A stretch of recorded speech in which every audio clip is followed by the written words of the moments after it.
¿Cómo están? Bienvenidos. Este es un nuevo capítulo de Encuentro con la Caja.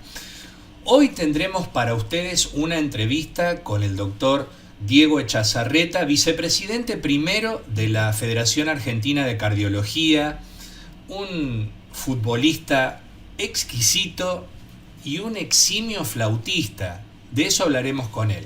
También como un clasificado del rubro internacional nos encontraremos a la banda Red Hot Chili Peppers y un tema que es un ícono, Snow.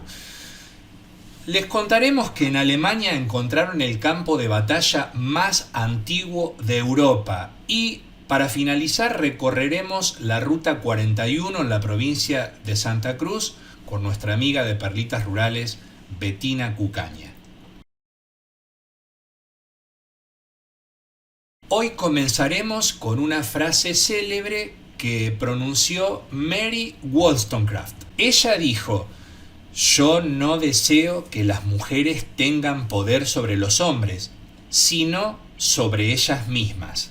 Mary Wollstonecraft nació en Spitalfields, un barrio de Londres, en el año 1759. Fue escritora y filósofa, considerada una figura destacada del mundo moderno. Escribió novelas, cuentos, ensayos, tratados, un relato de viaje y un libro de literatura infantil. Para ser una mujer del siglo XVIII, fue capaz de establecerse como escritora profesional e independiente en Londres, algo inusual para aquella época. En su libro Vindicación de los Derechos de la Mujer del año 1792, argumentaba que las mujeres no son por naturaleza inferiores al hombre, sino que parecen serlo porque no reciben la misma educación, y que hombres y mujeres deberían ser tratados en igualdad como seres racionales. Imaginó asimismo un orden social basado en la razón. Con esta obra estableció las bases del feminismo liberal y la convirtió en una de las mujeres más populares de Europa de su época. En ese momento, Wollstonecraft se fue a vivir a París y llegó aproximadamente un mes antes de que Luis XVI fuera guillotinado. Francia, a partir de ese suceso, quedó sumida en la confusión. Mary se casó con el filósofo William Godwin, uno de los precursores del movimiento anarquista. Con él tuvo una hija, a la que también pusieron Mary Shelley. Y aquí un dato importante: su hija, Mary Shelley, también fue escritora y dramaturga y quedó inmortalizada por ser la autora de Frankenstein, considerada la primera obra de ciencia ficción moderna. Mary Wollstonecraft murió a la edad de 38 años debido a complicaciones derivadas del nacimiento de su hija, pero su legado perdura por siempre, como por ejemplo en esta frase: "Yo no deseo que las mujeres tengan poder sobre los hombres, sino sobre ellas mismas".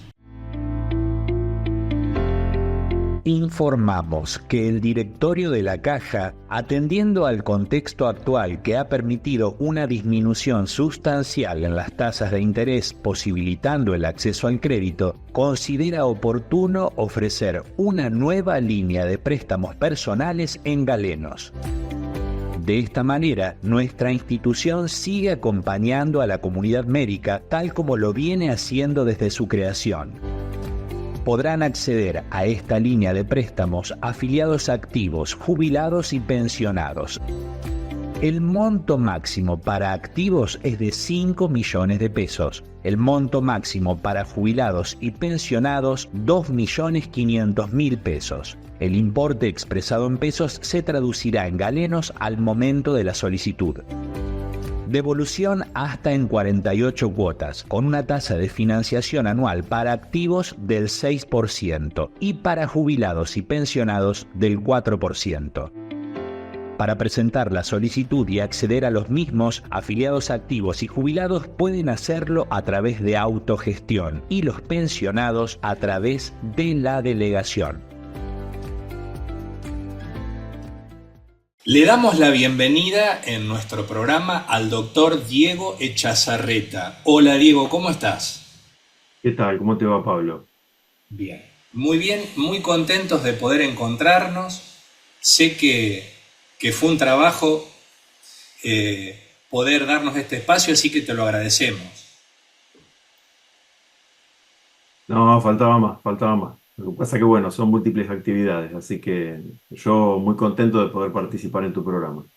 Bien, hoy en día lo que más tiempo te está llevando es la función que ejerces como vicepresidente primero de la Federación Argentina de Cardiología o tu propio rol profesional también. ¿Cómo dividís todo eso? Mira, en realidad yo hasta hace un año y medio aproximadamente fui jefe de sala de cardiología del Hospital San Juan de Dios. Culminé ese año casi 30 años, incluida la residencia en ese hospital, al cual quiero mucho, porque ahí fue la cuna de mi formación. Y una vez que cerré ese ciclo, bueno, justo ese año me eligieron como vicepresidente segundo de la Federación Argentina de Cardiología. Yo te comentaba recién que ahí uno asciende a viceprimero y finalmente presidente. Mi presidencia corresponde a junio del 2025 y junio del 2026. La verdad que son 30 sociedades, 5 asociaciones, delegaciones, es bastante grande la federación y cumple un rol docente fundamentalmente y formativo donde realmente sí me está llevando bastante tiempo. Aparte, bueno, yo hace muchísimos años, más de 30 años que soy cardiólogo acá en La Plata, en la faz pública y privada, así que también me lleva mi tiempo, obviamente. Y además, bueno, soy docente desde 1993 de la Cátedra de Medicina Interna A de la Universidad Nacional de La Plata.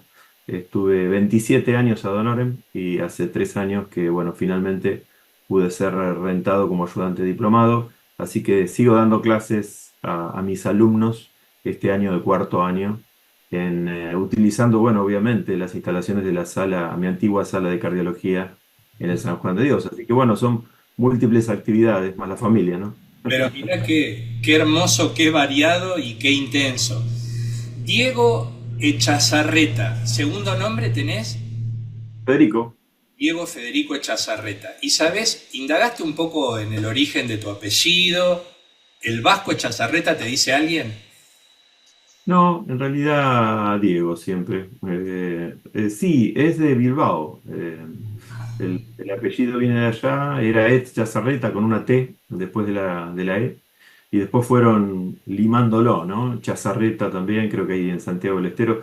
Pero la familia no es muy grande. Hay gente casualmente, familiares en Entre Ríos. Y de hecho, hay un cardiólogo que creo que falleció hace poco tiempo, también Diego Chazarreta, en Entre Ríos, Un homónimo. eh, que es muy reconocido, hasta hay una calle, creo que en Paraná, con su nombre, se ve que ha desarrollado una acción, y un impacto en la sociedad importante allí. Mirá qué hermosa historia. Diego, ¿vos sos de La Plata? ¿Naciste en La Plata? Sí, yo nací en La Plata, mis papás, mi mamá profesora de dibujo y en Bellas Artes durante muchos años. Y después una familia de muchos médicos. Mi papá hizo el Nacional de acá de La Plata nocturno, trabajó, así que se recibió de médico también. Fue fundador de la Sociedad de Neumonología acá en La Plata, allá por los años 70, así que se recibió bastante grande. Y bueno, sí, vivíamos en Citibel cuando Citibel era campo, que no había absolutamente nada, y ya para el 79-80 nos mudamos a La Plata. Tengo dos hermanos, uno mayor que también es médico, es neumonólogo, y una menor que también es médica, que es infectóloga. Ah, mirá Así vos. que Sofía es jefa de sala en el Muniz de Buenos Aires, y mi hermano fue jefe de servicio, también ya cerró ese ciclo en el San Juan de Dios de neumonología. Así que una familia Mirá en vos. ese sentido, muy cruzada por la salud, todos con parejas médicos también, ¿no? Ah, pero Increíble. no, pero es muy fuerte. Sí, sí, sí, sí, Mirá sí, vos. muy, muy organizado la historia de la medicina en la ciudad. Así que hay una arquitectura familiar que prácticamente va marcando más allá del legado, o sea, una cuestión viva en el vínculo con la medicina. ¿Cómo lo fuiste, o sea, cómo se fue dando eso en tu infancia? Porque aparte los tres hermanos, los tres elegir medicina, la impronta de tu papá puede haber sido la que definió todo eso. Sí, probablemente nosotros acompañábamos a papá. Papá estuvo en la cátedra justamente que estoy yo actualmente de medicina interna cuando la presidía el doctor Mancino, que es uno de los referentes en la ciudad históricamente de la clínica médica. Papá estuvo durante muchos años allí, hasta el año 79-80, que decidió ir a desarrollar la neumonología en el Muniz, ahí en el Hospital Muniz. Todos lo relacionan con lo infecto contagioso, pero en realidad hay una escuela muy grande de lo que era de la mano del doctor González Montaner, digamos, neumonología. Por ahí al padre no lo conocen tanto con los años, pero el hijo sí. El hijo fue el que desarrolló el tratamiento del VIH en Canadá, uno de los González Montaner. Ah, Eh, pero todo ese área de Muniz desarrolló lo que es la neumonología en el país. Y bueno, lo acompañábamos a papá mucho al San Martín, y después trabajaba en lo que era la antigua Policlínica del Turf, ¿no? Un instituto privado que allá por los 70 se transformó en el Hospital Rossi. claro. Eh, Así que, bueno, como todo hijos de médicos, nos quedamos durmiendo en el auto hasta que él atendiera a los pacientes. Así que sí, sí, hubo una ligazón en ese sentido de saber de las experiencias y después acompañarlo a las visitas a domicilio, que bueno, hoy no son tan frecuentes, ¿no? Yo las trato de mantener, pero me parece que hacen a esa relación médico-paciente fuera estrictamente de los 15 minutos que nos han obligado a hacer en el consultorio, ¿no? Te Eso me entiendo. parece que es muy importante. De tu infancia en Citibel, me dijiste zona no tan como hoy urbanizada, ¿qué recuerdos tenés? Y Citibel era bastante árida en ese sentido. La casa la construimos nosotros, en Papín y Vergara. Son unas cuadras después de la República de los Niños, no yendo para el Centenario, sino para Gorina. Ahí sí, desarrollamos toda nuestra vida en una zona, claro, con pocos habitantes. Eso lo vimos creciendo, ¿no? A tal punto que íbamos los dos, porque en aquel momento no había nacido mi hermana con Andrés, caminando a lo que es la escuela 38, que no tenía un jardín. El jardín de infantes lo construyeron esos años posteriormente, y era un vagón de tren, recuerdo, en aquel entonces. Todos recordarán ahora, conocen muy bien esa escuela, pero en aquella década, en los 60, recién estaba en construcción. Así que sí, una etapa diferente, cruzada, como le pasó al país también, por la violencia de los 70. Así que te imaginarás que hay mucho de eso también dando vuelta Sí, sí. eh, en esos años, ¿no? Y Yo más. tenía 10 años cuando nos vinimos para La Plata, Ujú. y mi hermano empezaba el Colegio Nacional en aquel entonces. Así que, no, tengo lindos recuerdos. Lo que pasa es que, bueno, también mis papás ambos trabajaban mucho, mis papás con guardias, comenzando a dar los primeros pasos, y mi madre con muchísimas cátedras, porque no había forma de sostenernos si no era de esa forma, ¿no? Mamá daba clases en el comercial acá en La Plata, tenía un colegio más y después tenía que tomar micros para ir a Ranelac, donde tenía más horas de cátedra. Así que me parece que es una historia también de edificarse a Esfuerzo, sí mismo, sí, ¿no? de Sí, superación. Ujú. sí, sí, sí. Sí, para nosotros fue la posibilidad de venir al Nacional a La Plata y después poder hacer la facultad. Fue un esfuerzo que se lo agradecemos enormemente a mis padres, ¿no? Claro, muy marcada la gente que fue al Nacional de La Plata tiene un sentido de pertenencia muy fuerte. Y vos en ningún momento pensaste en otra cosa, fue la medicina, fuiste recorriendo todo ese sendero de tu adolescencia, camino hacia la facultad, en ningún momento te planteaste otra historia. Ujú. Yo viví un colegio nacional, a diferencia de mi hermano o mi hermana, que lo encontró muy diferente, justo en el quiebre. No, para ubicarte temporalmente, yo hice el colegio del 81 al 85, ¿no? justo en los años en los que cambia un poco la perspectiva del colegio. Yo entré a un colegio muy diferente al que salí. Y el hecho de que nos permitieran, algo que usualmente no se hacía, ir a las facultades, conocer de alguna forma la realidad de cada una de las profesiones, hacía que eso obrase como una especie de curso vocacional, ¿no?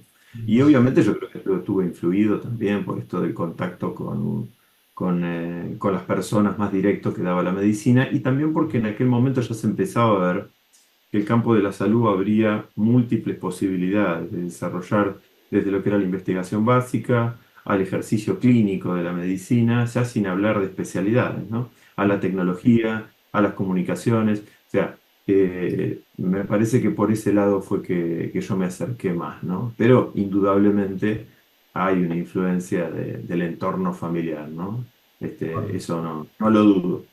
Cuando me tocó transitar a mí por los pasillos de la Facultad de Medicina de La Plata, había un Diego Echazarreta que era presidente del centro de estudiantes. Mm.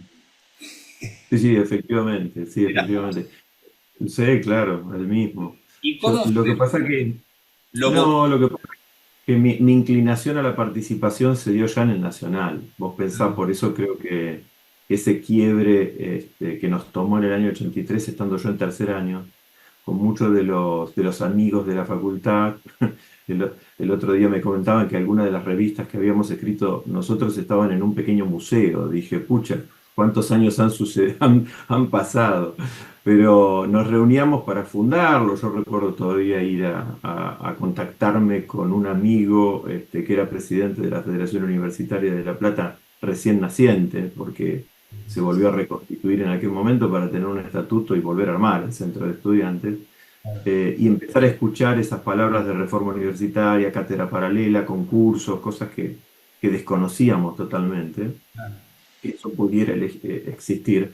Así que de alguna forma estuve politizado y participé en aquel entonces.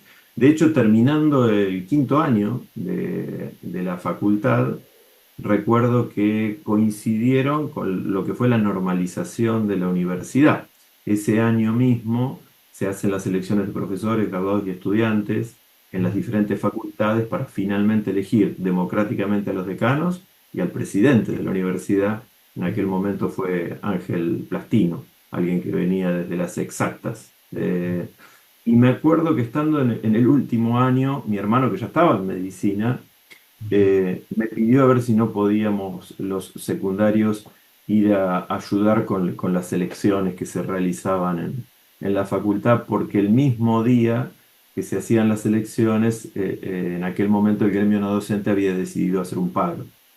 Entonces, cuando llego a la facultad, me acuerdo que el decano, el doctor Oscar Giacomantone, que fue el interventor democrático en aquel momento de la facultad, nos estrechó la mano. Yo me acuerdo que yo lo veía cada vez más grande a él, en aquel momento era el decano de la facultad, y nos agradecía por apoyar a lo que en aquel momento después se vio a la distancia, que había sido un salto, una bisagra enorme en la vida de la universidad, ¿no?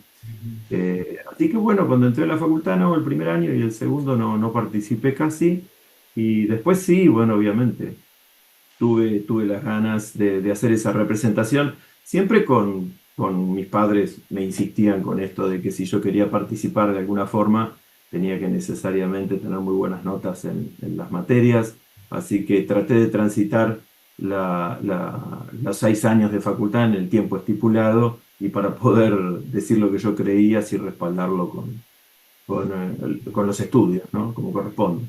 Te entiendo. Diego, antes de pasar a lo que fue la elección de la... O bueno, no, para terminar la historia en el recorrido de la profesión médica, ¿cómo fue que decidiste elegir cardiología? Eso fue muy interesante porque yo terminando la facultad tuve la posibilidad de hablar un buen rato con un cardiólogo muy conocido nuestro, de la familia en aquel momento, el doctor Jorge Bordagaray, Jorge fue uno de los que desarrolló en La Plata, junto a Liliana Greenfeld, a Fernando Tau, a tantos otros, ¿no? En aquel entonces, al doctor Bretal, la hemodinamia, lo que era el intervencionismo coronario. Recordá que los primeros angioplasties acá se hicieron a fines de los 80 y, Claro. y en aquel momento era realmente una enorme novedad. Yo lo conocía a Jorge, al vasco también, bueno, se trataba de vascos, Sí. eh, por otros contactos. Y claro, en la charla, él venía de Cleveland, había tenido una experiencia allí, y fue el que más me insistió sobre lo que iba a tener como desarrollo dentro de las especialidades médicas, eh, dentro del campo de la salud, la cardiología, Claro. y, y las opciones que había. Así que realmente me llamó muchísimo la atención, me invitó en una oportunidad a su sala de hemodinamia, y, y creo que no se equivocó, porque cuando uno ve, y en este caso yo me he dedicado dentro de lo que es la cardiología, más a la insuficiencia cardíaca, el camino que ha recorrido estos 30 años la cardiología en general y la insuficiencia cardíaca en particular, que vos pensás que la insuficiencia cardíaca a fines de los 90 era nada más que la oncología, digamos, ¿no? El que terminaba allí en realidad era un grupo relativamente chico y que no tenía perspectivas o pronóstico de vida. Y hoy se ha ampliado inmensamente, a tal punto de que las unidades coronarias o las unidades de terapia intensiva tienen pacientes con insuficiencia cardíaca en su gran mayoría, y hay tratamientos que han permitido prolongar la vida muchísimo a esos Claro. pacientes. Y mejorar Antes la, la- claro. antes la única opción era el trasplante y hoy han mejorado la calidad de vida y la sobrevida. Así que creo que la elección mía, o correspondiendo a lo tuyo, tuvo que ver con esto, ¿no? De ver que la cardiología también era una subespecialidad que tenía diferentes campos de desarrollo. Me imagino Bordagaray, Cleveland, finales de los 80, la influencia de Favaloro todavía latente debería ser muy, muy fuerte, ¿no? Sí, y de hecho, bueno, rendí para la residencia de cardiología en la provincia de Buenos Aires, hice el año de clínica en el Hospital San Martín, en el pabellón de Amelio. En aquel momento el jefe del pabellón D'Amelio era Carlos Varela. Había dos grandes pabellones, el Rossi y el D'Amelio. Claro. Terminé el año allí, después hice la residencia de cardiología en el San Juan de Dios. Ahí tuve que optar, y en realidad opté porque recordaba, lo conocía ya el doctor Ricardo Sánchez, que tenía su curso de especialista y había desarrollado un servicio con un montón de colegas allí, que tenía la particularidad, siempre lo planteo esto, porque es poco conocido, de tener un servicio de cirugía cardiovascular, que ya llevaba 40 años en desarrollo en forma ininterrumpida. La provincia de Buenos Aires no tuvo durante todos esos años un centro, sí pequeños grupos de cirujanos cardiovasculares que Claro. intervenían durante algunas épocas del año o algún año cuando tenía algún tipo de equipo solventado como para poder desarrollarlo. Pero bueno, en forma ininterrumpida fue San Juan de Dios. Vos pensás que recién en el 2008 Sí. aparece el Hospital del Cruce, pero mientras el cruce no existió, solo era el San Juan de Dios. Y entonces, bueno, conocer esto del diagnóstico de la patología, de la evaluación en la sala, los métodos complementarios y finalmente la intervención hemodinámica o quirúrgica, realmente, y la recuperación, por otra parte, era un centro, y lo es, importante. Así que elegí hacer los 3 años y después tuve la enorme suerte de que existía una beca en una época donde no había nombramientos de ningún tipo, Pablo, porque estamos hablando de fines de los 90. Poder pensar en un cargo en un hospital era casi No, inexistente, la carrera de concursos estaba borrada, no existía. Y entonces, bueno, pude conseguir una beca del organismo que depende del estado del Cucaiba, que tenía la intención de desarrollar un programa de evaluación para trasplante cardíaco. Y entonces ahí pude ir a Fundación Favaloro, conocer al doctor Favaloro, a su institución, hacer el fellow de insuficiencia cardíaca y trasplante allá a fines de los 90. Así que sí, claro, yo pude un poco completar toda esa parábola en aquel momento, ¿no?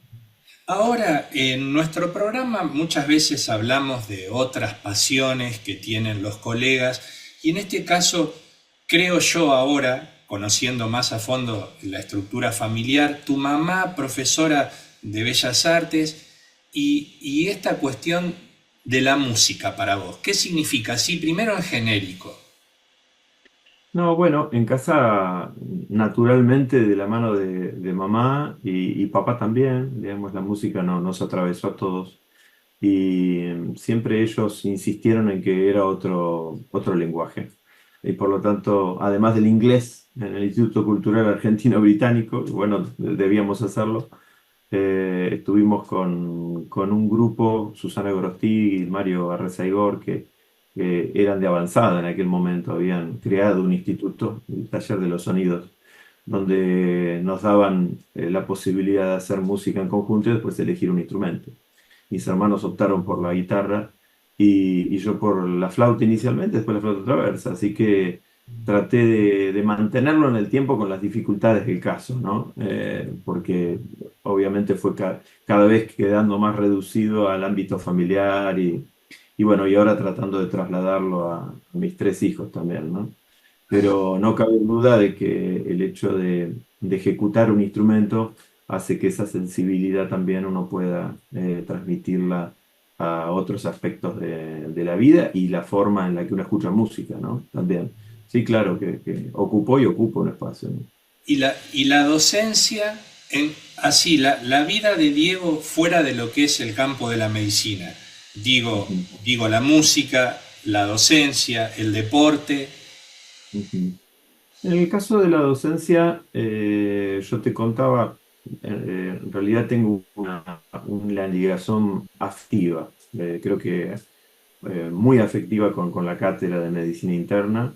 Ahí, como te decía, inicialmente acogieron a mi padre cuando él se recibió y empezó a desarrollar. Vos recordás que en la época que mi padre se recibió no existían las residencias, entonces la forma de ir a formarse era concurrir un ámbito donde uno pudiera estar con pacientes y con docentes. Posteriormente, todos esos 27 años ad honorem fueron tratando de estar cerca de esa conexión tan especial que uno puede tener con los alumnos de pregrado, ¿no? Así que la sigo manteniendo contra viento y marea. Probablemente este año de presidente de la federación no voy a poder ejercerla, pero sí, la mantengo y disfruto de ella. Y trato de expandirla en el sentido de entrecruzarla con otras actividades, ¿no? Y en el Cuando, caso de... sí. no, no, perdón, perdón, porque dijiste algo que me No, pareció importante. 27 años ad honorem. Eh, mm, Como persona aguda que te noto analítica de la realidad, ¿qué crees que fue pasando que eso de tantos médicos, de tantos años ad honorem en distintas funciones, en distintos servicios, en distintas instituciones, ¿qué, qué es lo que pasa hoy que ya prácticamente suena como un extraterrestre alguien que menciona eso? 27 años ad honorem. sí, yo creo que tiene que ver mucho con la evolución que ha tenido la salud y la educación en nuestro país. Es ni más ni menos que eso.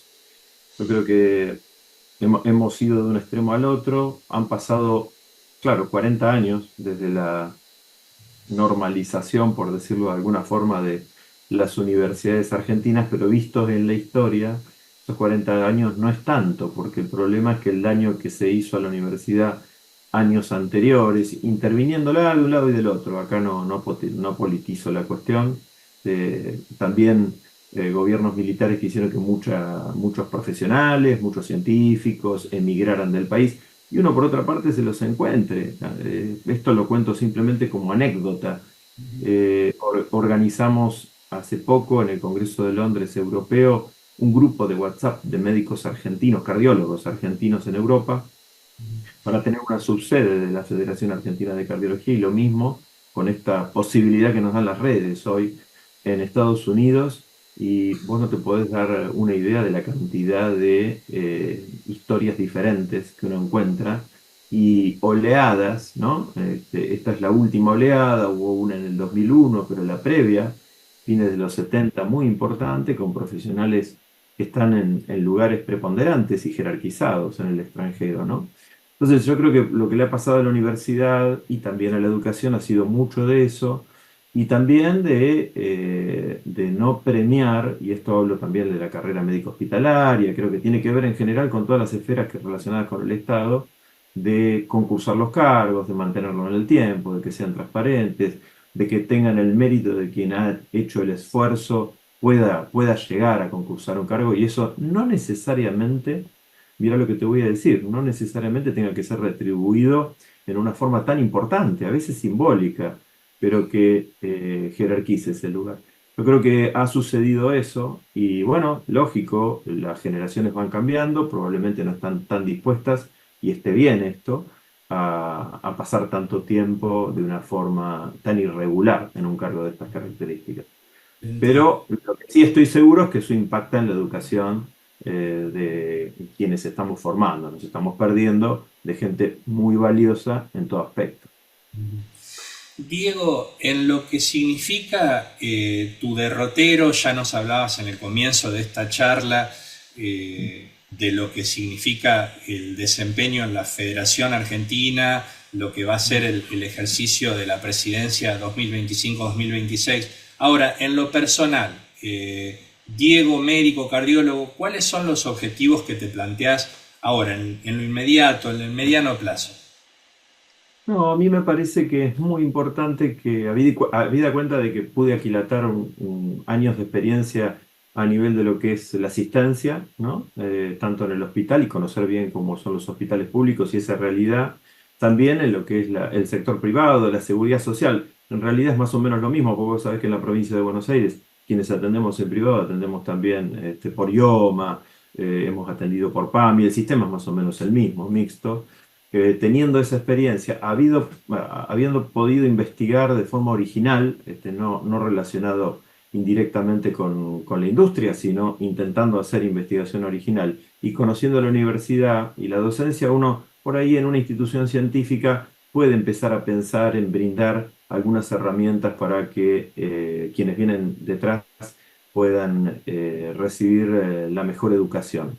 Uno de los proyectos más interesantes sobre el que estamos trabajando es con un convenio con la universidad para otorgar el título de especialista universitario por parte de la Universidad Nacional de La Plata, pero con un curso bianual utilizando estos métodos, digamos, digitales para todos aquellos rincones del país donde no hay posibilidad de acercarse a un centro formador como Rosario, Córdoba, Tucumán, Buenos Aires, La Plata. Eh, Viajando, yo te decía que ahora tenía que ir a Neuquén, viajando a diferentes sociedades más alejadas del país, uno se encuentra con muchos residentes, concurrentes, cardiólogos no formalmente relacionados con un curso universitario que necesitan de estas herramientas, así que me parece que ese es uno de los objetivos más importantes. Y después brindar algún tipo de plataforma que permita a quien tenga una iniciativa, eh, hematología y cardiología, cardioobstetricia, cardiogeriatría, están desarrollándose áreas inexploradas hasta la fecha, pero que sí tienen que ver con la atención diaria de nuestros pacientes, tengan un espacio para dar sus clases, dar sus cursos y poder brindar mecanismos de docencia más fáciles y rápidos, pero siempre con esta interacción, ¿no? Vos de un Claro. lado, yo del otro, y contándote, además de lo estrictamente lo que nos dice la evidencia, la experiencia al lado del paciente. Me parece que humaniza mucho las relaciones. Excelente. Apropiándose de esas tecnologías y de lo que permite hoy el ingreso masivo a estos métodos, la verdad que es muy prometedor. Como para cerrar, estos últimos instantes son para que vos expreses lo que consideres oportuno. No, me parece que primero agradecerte por la invitación. Especialmente me parece que enviar este tipo de mensaje y contar un poco en qué anda cada uno de los médicos en la provincia es más interesante para conocernos, pero me parece que lo que no hay que abandonar es la participación en el ámbito en el cual uno pueda desarrollarla e innovar, tratar de innovar. En un momento donde las redes y la tecnología nos invaden, me parece que hay que tratar de utilizarlas como herramienta para nada más ni nada menos que poner el paciente en el centro y ejercer, digamos, docencia respecto a, sí, claro, las novedades, pero también cuál es la problemática a la cual se encuentra el paciente, ¿no? Hoy tenemos realidades muy difíciles. En el consultorio uno sabe que los pacientes, más del 50% no pueden acceder a un medicamento por las dificultades en la accesibilidad que conocemos. Ahí creo que el rol del médico debe estar también mostrando cuál es esa realidad para que quienes tengan que tomar las decisiones que deban tomarlas, las ejecuten. Y por ahí nosotros estamos también como polea de transmisión en ese rol, ¿no? Y después, bueno, no aflojar. Me parece que es un momento en el cual hay que trabajar con todas las herramientas que tengamos para tratar de brindar la mejor salud que podamos. Bien, te agradezco muchísimo, sos muy amable, muy interesante charlar con vos. Gracias por tu tiempo y estamos en contacto. Muchas gracias, Pablo.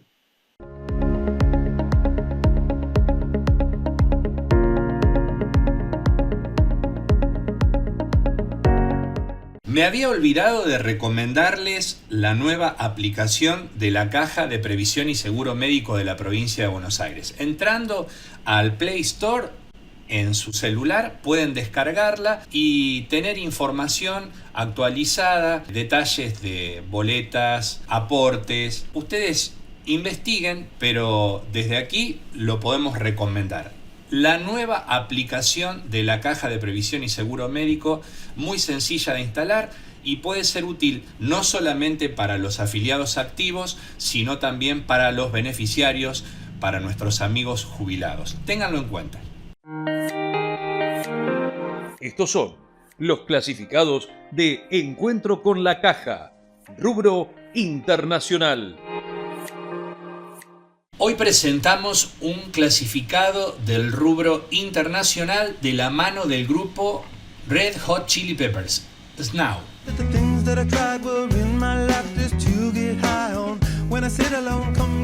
Red Hot Chili Peppers es una banda de funk rock estadounidense formada en 1983 en Los Ángeles, California. Se estima que desde su debut la banda ha vendido más de 140 millones de álbumes en todo el mundo. Los Red Hot Chili Peppers han ganado 7 premios Grammy y en 2011 fueron elegidos para ingresar en el Rock and Roll Hall of Fame, en el Salón del Rock and Roll de la Fama. Snow, Hey Oh es un sencillo de Red Hot Chili Peppers incluido en su doble álbum Stadium Arcadium, el cual fue lanzado el 9 de mayo de 2006. Anthony Kiedis declaró en una entrevista para Stadium Arcadium que la canción habla sobre los repetidos fracasos de intentar comenzar tu vida de nuevo y de cómo cuesta liberarse de las antiguas maneras de pensar y destruir esas ideas puede permitirnos comenzar a avanzar. Este es el clasificado. Red Hot Chili Peppers, Snow, Hey Oh.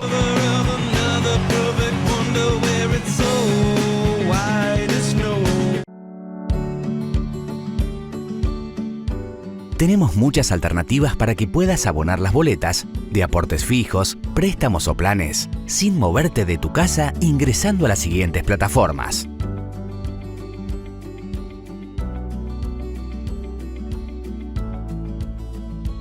A través de las siguientes aplicaciones. Adhiriendo los servicios al débito automático a través de tus tarjetas de crédito. A través de débito automático de tu caja de ahorro o cuenta corriente. Tené en cuenta que si la boleta que vas a abonar se encuentra vencida, deberás generar una nueva a través de autogestión. Además, los aportes particulares de los incisos D, E y F pueden abonarse mediante cajeros automáticos de la red Link, a través de las siguientes alternativas. Sin moverte de tu casa, a través de las siguientes aplicaciones. Recordá que los aportes fijos, aportes particulares, préstamos y planes pueden abonarse con tu boleta de pago no vencida en cualquier sucursal de los siguientes lugares: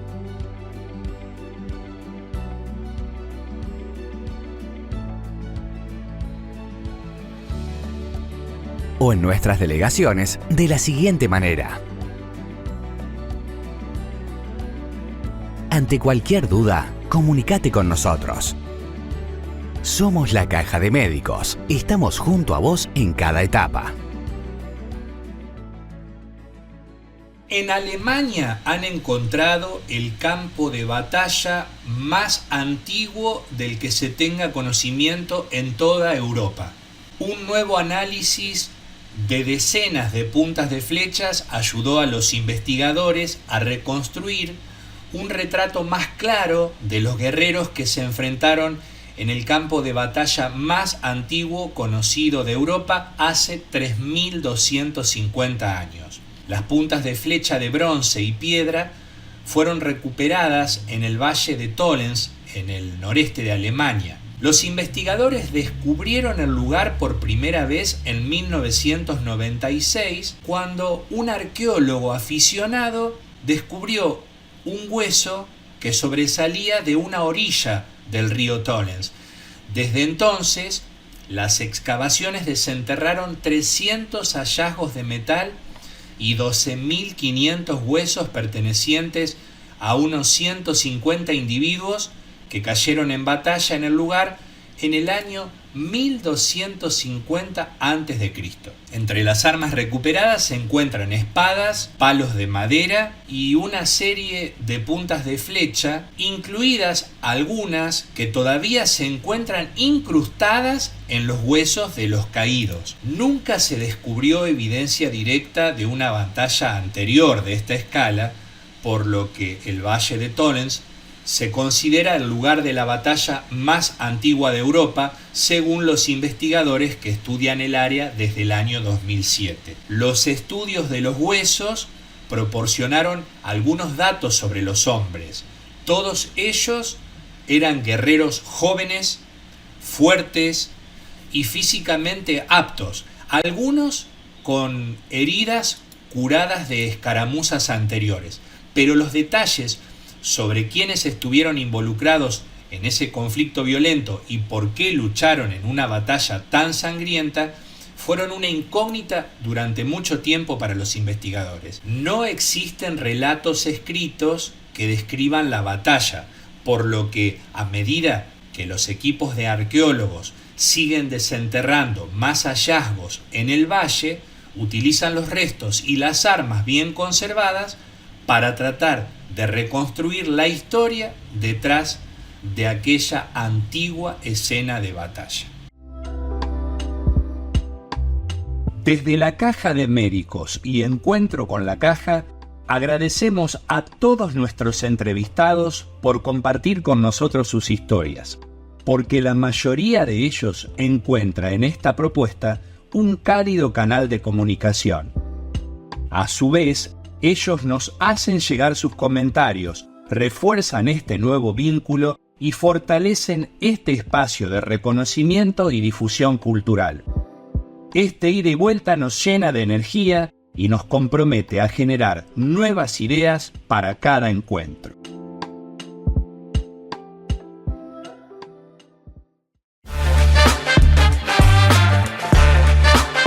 Conocemos nuestro país recorriendo su geografía, descubriendo las historias de nuestra gente, disfrutando de la cultura, el arte y la gastronomía.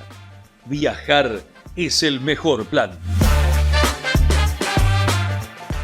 Para nosotros es cada cita recrear una expectativa de viajar a algún lado, de pasarla bien, y por eso vamos a recibir con la misma buena energía de siempre a nuestra amiga de Perlitas Rurales, Bettina Cucaña. Hola Bettina, ¿cómo estás? ¿Cómo le va, doctora Rúa, a sus oyentes, a sus televidentes? Muy bien. Me olvido de cambiar el fondo, porque yo no ando siempre por los atardeceres, ando por amaneceres, por nublado, lluvia en el campo, y bueno, tengo que cambiar el fondo de sol. Vamos a y hacer ahora que estamos... por cábala, vamos a dejar 2024. Bueno, ahí está.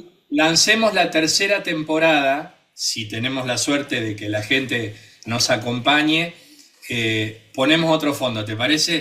Bueno, ponemos un fondo florido, bueno, vamos a buscarlo, algún otro destino turístico. Perfecto. Bien, bien. Estaba pensando, el otro día recorrí un poco, que estoy mucho en Buenos Aires y a veces no recorro tanto, estuvimos en San Telmo. Y yo digo, a lo mejor los oyentes o quien te sigue van a decir, ¿y pero qué tiene que ver con el turismo rural? Yo quiero ampliar un poco el tema de perlitas rurales porque el turismo rural es muy amplio y cuando hablo de sierras o cuando hablo de lagunas o cuando hablo, dicen, y pero eso no es campo. El tema arquitectónico, la historia, lo que fue campo y que ahora no lo es, que ahora hay grandes edificios y demás, me parece también interesante rescatarlo. La verdad que me sorprendí andando por San Telmo, un día de semana, que hay menos gente y que uno puede eh, disfrutar más de todos los lugares, ¿no? Y Claro. bueno, por supuesto que todo el mundo conoce San Telmo y la historia, pero a veces la historia que hay bajo tierra, ¿no? Esa cosa de decir, Dios mío, acá había una cisterna que le daba agua a la gente o había un arroyo. Bueno, Bueno, tanto, realmente nos sorprendimos cada y tanto, los quería invitar. Hay un lugar donde se hacen visitas guiadas que se llama el Sanjón de Granados. bien, No mientras sé si lo tanto escuchó nombrar. te quiero decir, cada tanto se descubren, se realizan nuevos hallazgos a partir de alguna construcción nueva, más allá de la cuestión de la preservación patrimonial, pero se siguen descubriendo cosas. Así De que casualidad. el Sanjón, Eh, el Sanjón de Granados. Son bien, unos túneles muy, muy interesantes ahí en Defensa, calle Defensa del 700, bien centro de San Telmo. En 1985, un señor llamado Jorge compró una propiedad abandonada para hacer un restaurante, ¿no? Para poner algo gastronómico. Bueno, cuando empezaron a cavar, se encontraron que había sido un conventillo, encontraron casas debajo de casas antiquísimas, de más de 200 años, con un gran valor histórico, y encontraron también el entubamiento de uno de los tres arroyos que llevaban las aguas, eh, o sea, las aguas de Buenos Aires, es la séptima manzana sur, se encuentra ubicada. Las aguas de Buenos Aires las llevaban hasta el río de la Plata, y el río de la Plata, no lo sabía realmente, estaba donde hoy es Leandro N. Alem. claro, el Ahí bar, era el río de la Plata, o sea, a 2 cuadras de donde está hoy San Telmo, claro, ya desembocaban las aguas de la ciudad de Buenos Aires. Un lugar realmente, bueno, está bien que hace ya más de 2 décadas que están trabajando, hermosísimo, funciona como un museo y también tiene un lugar para eventos, pero lo interesante es cómo han rescatado todos los utensilios, restos de cerámica o bueno, de porcelana, restos de juguetes que han encontrado excavando en la vida de la gente de esa época, ¿no? claro, claro. Bueno, la casona era, o sea, de gente aristocrática, y se comenta que allí las hermanas Granados vendían pastelitos en la época que se vendían los pastelitos y que en el colegio se recrea esa historia. Defensa y Chile, un zanjón que atravesaba la finca donde vivían estas mujeres y que hoy es un lugar que vale la pena conocer, donde está un poco la historia del ayer, donde Juan de Garay bueno, Sí, fundó sí, no, la ciudad de Buenos Aires y que después vino toda esa debacle de edificios y muchos se han destruido y otros, como en este caso este señor, decidió, invertir, porque es un proyecto privado, y hoy es el Sanjón de Granados eh, para quien quiera, bueno, recorrerlo. sí, Pero sí. no solo eso, también estuvimos en un hotel, en el Hotel Anselmo, que es un hotel boutique con 50 habitaciones, que se ha hecho frente a la Plaza Dorrego, y que antiguamente era un lugar donde se guardaban los carruajes. También con mucha historia, con mucha arquitectura, y lo que dicen por ahí, bueno, lo que dice la gente del hotel, que tuvieron que tener muchísimo cuidado porque hay distintas ordenanzas y leyes para preservar el patrimonio. También ahí nos remontamos al ayer, donde eso era prácticamente campo. Por eso que lo traigo a colación con el tema del turismo rural. Y para terminar, nos tomamos ahí una limonada en La Poesía, en el Bar Notable, donde Horacio Ferrer escribió esa canción a su amada, Lulú. Usted que es de la música, bueno, hermosísima. Hemos hecho un recorrido por el ayer, pero muy, muy actual, y por supuesto es una propuesta muy para argentinos, pero también para muchos turistas extranjeros que se fascinan realmente con todo lo que tiene la ciudad de Buenos Aires.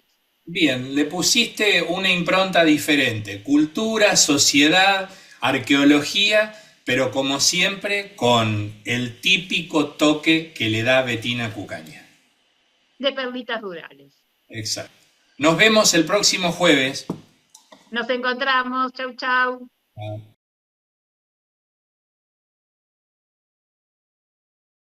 Y así llegamos al final de un nuevo programa. Esto es Encuentro con la Caja.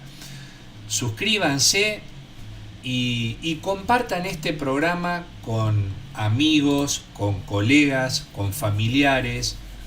Queremos que cada día más gente acompañe nuestra propuesta.